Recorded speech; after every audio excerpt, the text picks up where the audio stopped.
ಕರ್ನಾಟಕದಲ್ಲಿ ಈಗ ನಕ್ಸಲರ ಹೆಜ್ಜೆ ಮರೆಯಾಗತ್ತಾ? ಯಾಕೆ ಅಂತಂದ್ರೆ ಶರಣಾಗತರಾಗ್ತಾ ಇದ್ದಾರೆ. ಸೊ ಈ ವಿಚಾರ ಈಗ ಚರ್ಚೆಗೆ ಮಾಡಿಕೊಡ್ತಾ ಇದೆ. ಕೆಲವೇ ಕ್ಷಣಗಳಲ್ಲಿ ನಕ್ಸಲರಿಂದ ಶಸ್ತ್ರ ತ್ಯಾಗ ನಡೆಯಲಿದೆ ಅಂತೆ.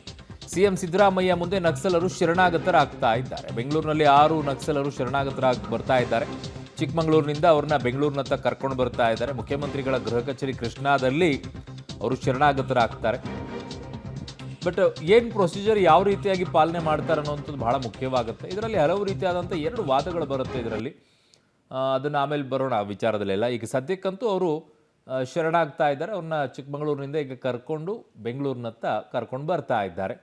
ಒಟ್ಟು 11 ವಾಹನಗಳಲ್ಲಿ ಬರ್ತಾ ಇದ್ದಾರೆ. ಬೆಂಗಳೂರಿನತ್ತ ಈಗ 6 ನಕ್ಸಲರನ್ನ ಕರ್ಕೊಂಡು ಬರ್ತಾ ಇದ್ದಾರೆ. ಬಿಗಿ ಪೊಲೀಸ್ ಭದ್ರತೆಯಲ್ಲಿ ಬರ್ತಾ ಇರೋದು.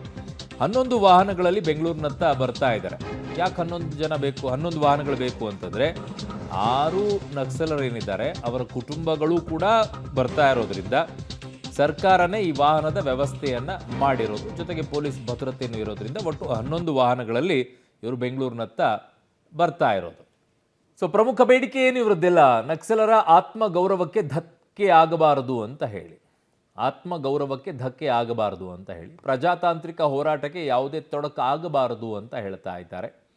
ಪ್ರಜಾತಾಂತ್ರಿಕ ಹೋರಾಟಕ್ಕೆ ಸಂಬಂಧವಿಲ್ಲದ ಪ್ರಕರಣದಿಂದ ತಮ್ಮ ಹೆಸರನ್ನು ಕೈ ಬಿಡಬೇಕು ಅಂತ ಹೇಳ್ತಾ ಇದ್ದಾರೆ. ಅಥವಾ ನೇರವಾಗಿ ಅವ್ರದ್ದೇ ಹೆಸರಿದ್ದರೆ ಸಂಬಂಧ ಇರುವಂಥ ಪ್ರಕರಣಗಳಲ್ಲಿ ಬೇಗ ಜಾಮೀನಿನ ಮೇಲೆ ಬರಲು ಸಹಕರಿಸಬೇಕು ಅಂತ ಕೇಳ್ಕೊಳ್ತಾ ಇದ್ದಾರೆ. ಕಾರಣ ಕೇಸ್ಗಳನ್ನು ಅವರು ಫೇಸ್ ಮಾಡಲೇಬೇಕಾಗತ್ತೆ. ನ್ಯಾಯಾಲಯದಲ್ಲಿ ಮೊಕದ್ದಮೆ ಇತ್ಯರ್ಥಕ್ಕೆ ಸಹಕರಿಸಬೇಕು, ಕೌಶಲ್ಯ ತರಬೇತಿಗೆ ಸಹಕಾರವನ್ನು ನೀಡಬೇಕು ಅಂತಿದ್ದಾರೆ. ದಟ್ಸ್ ಫೇರ್, ಅದರೇನು ಸಮಸ್ಯೆ ಇಲ್ಲ. ಬಟ್ ಕೇಸ್ಗಳ ವಿಚಾರದಲ್ಲಿ ಬಹಳ ಇದೆ ಚರ್ಚೆ. ಒಂದು ಕಡೆಗೆ ಸರ್ಕಾರ ಕೊಟ್ಟ ಮಾತನ್ನು ಉಳಿಸಿಕೊಳ್ಳಬೇಕು ಅಂತ ಹೇಳ್ತಾ ಇದ್ದಾರೆ. ಅದು ಹಿಂದೆಲೂ ಕೂಡ 2013ರಿಂದ 18ರಲ್ಲಿ ಮುಖ್ಯಮಂತ್ರಿಯಾಗಿ ಸಿದ್ದರಾಮಯ್ಯನವರು ಇದ್ದಾಗಲೂ ಕೂಡ ನಕ್ಸಲರು ಬಂದಿದ್ದರು. ಈಗಲೂ ಕೂಡ ಅವರು ಮತ್ತೆ ಬರ್ತಾ ಇದ್ದಾರೆ ಬೇರೆ ನಕ್ಸಲರು. ಸರ್ಕಾರ ನಕ್ಸಲರ ಬಗ್ಗೆ ಅನುಕಂಪದಿಂದ ವರ್ತಿಸಬೇಕು ಅಂತ ಹೇಳ್ತಾ ಇದ್ದಾರೆ.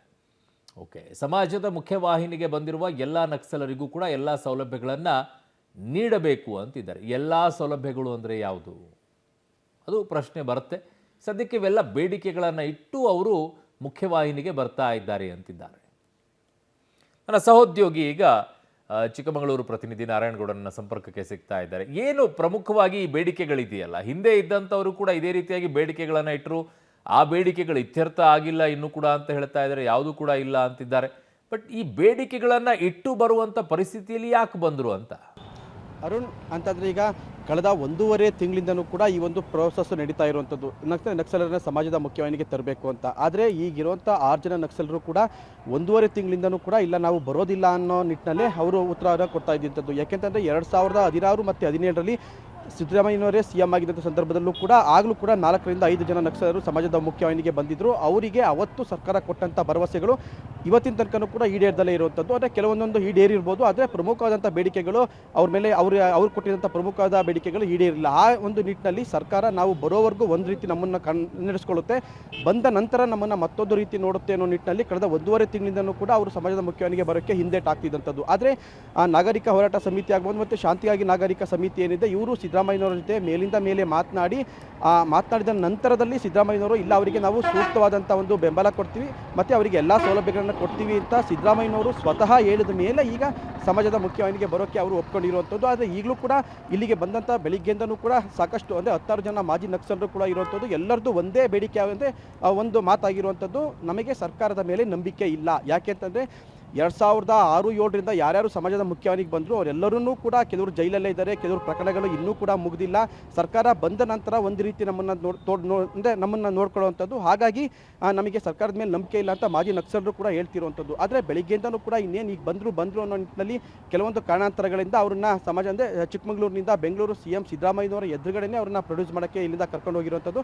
ಆದರೂ ಕೂಡ ಈಗ ಸಮಾಜದ ಮುಖ್ಯವಾಹಿನಿಗೆ ಬರ್ತಿರುವಂಥ ನಕ್ಸಲರಿಗೂ ಕೂಡ ಈವರೆಗೂ ಕೂಡ ಅವರಿಗೆ ಸರ್ಕಾರದ ಮೇಲೆ ನಂಬಿಕೆ ಇದ್ದಂತೆ ಕಾಣ್ತಾ ಇಲ್ಲ. ಅರುಣ್. ಓಕೆ, ನಾರಾಯಣಗೌಡರು ನಿಮ್ಮೆಲ್ಲ ಮಾಹಿತಿಗೆ ಧನ್ಯವಾದಗಳು. ಸೊ ಈ ವಿಚಾರದಲ್ಲಿ ಚರ್ಚೆಗಳಿದೆ. ಅವರ ಮೇಲಿರುವಂಥ ಕೇಸ್ಗಳನ್ನು ಹೇಗೆ ಸರ್ಕಾರ ನೋಡಿಕೊಳ್ಳುತ್ತೆ ಅಂತ ಹೇಳಿ, ಏನು ಪ್ಯಾಕೇಜ್ಗಳನ್ನು ಸರ್ಕಾರ ಕೊಡುತ್ತೆ ಅನ್ನೋದನ್ನು ನೋಡಬೇಕಿದೆ.